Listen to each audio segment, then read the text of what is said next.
I flew over to meet with factories with this Frankenstein flip-flop and these crayon drawings, and they laughed me out of the building each time. It was not the finest and the most put together start for a business, but it's the only research and development we knew how to do for footwear. So that became kind of the foundation for where we led. I'm Lila Stewart. I'm Jeremy Stewart, and we're the owners and founders of Hari Mari in Dallas.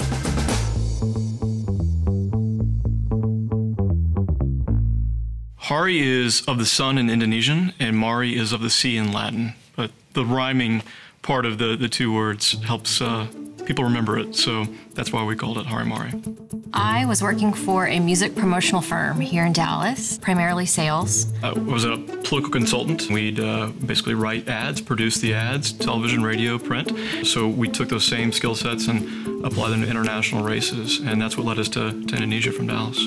So collectively we spent about 3 to 4 years in Indonesia. We'd worn out some flip-flops that we'd taken with us, and so we went shopping and noticed that the same flip-flops that were hanging on the walls in 2007 were still there in 2010. Maybe different iterations of black and brown, but it was the same brands kind of offering the same status quo. Our wheels started turning that maybe we should start a flip-flop company. It was the running joke of, every time we saw friends, how's that flip-flop company coming? But yeah, I mean, it was met with utter laughter. Immediately followed by, but you don't live in California. How would you do that? We said goodbye to careers and paychecks and decided to start Hari Mari instead. It was horrible timing. I was pregnant throughout the R&D process, and our daughter Aiden, who is now 6, was 6 months when we actually launched. There's a fine line between bravery and stupidity. Well, everyone we knew thought we were falling so far on the side of stupidity. It didn't even register to us that we were doing something that wasn't, calculated and thoughtful and strategic. We had zero experience in footwear design. We didn't know anything besides what we liked. We were avid flip-flop wearers, but that was it. We knew that people wanted color, and specifically they wanted to get rid of that little problem, that piece that goes between your first and second toe. So we said, okay, great, if we can design a flip-flop that incorporates solutions to both of those issues, we might have something. We literally went to a store, multiple stores. We brought probably 30 different pairs of flip-flops home with us, and we Frankenstein together this flip-flop with glue and tape. I think I put it together with literally some crayon drawings. The thing they say about entrepreneurs is they're serial optimists. We were optimists on steroids, and we literally went out and placed an order for 25,000 pairs of flip-flops.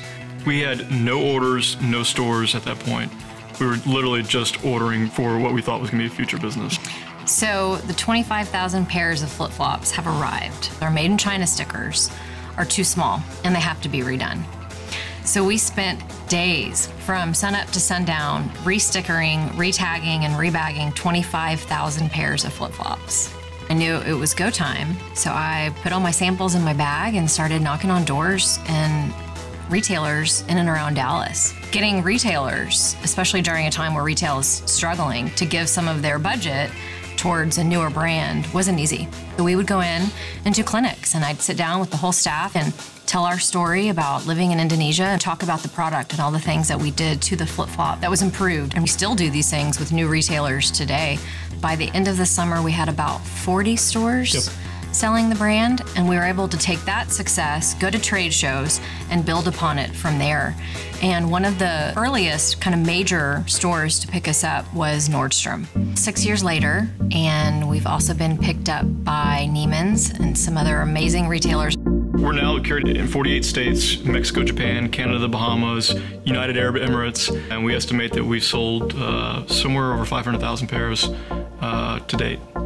We're growing at about 90% clip a year, which is, it's like drinking from a fire hose. In the beginning, we were just officing here, and people would find out we were local and wanted to come do an exchange, and the welcome wasn't very warm.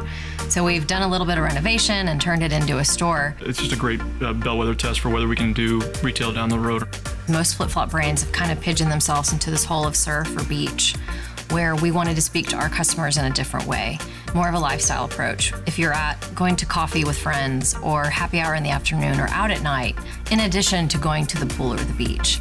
We were both involved in projects related to helping out kids abroad before we moved back to the States. And so almost before we even landed on flip-flops, we knew we were going to try to help kids. And that is what really led us to our philanthropic back end, which we call Flops Fighting Cancer. We give 1% of all of our sales, or gross sales, to our pediatric oncology and hematology centers. We want to have a much bigger impact as we continue to grow. We felt like we wouldn't be here if it wasn't for the Dallas community having our backs and being able to support us. That's why we've actually started an entrepreneurial group called the Dallas Think Tank. Its informal name is Entrepreneurial Therapy for entrepreneurs currently or in the future. We just swap war stories, point out peaks and valleys or potential landmines for a small business owner. We're really proud we stayed here in Dallas. And so to be able to pay it forward with other brands that are looking to do the same is really important for us. I'm really proud of how far we've come and what we've been able to accomplish, especially here in Dallas. We're the one and only Dallas-based flip-flop company. We have a long way to go, but it's been really fun proving people wrong that it can be done here in Dallas.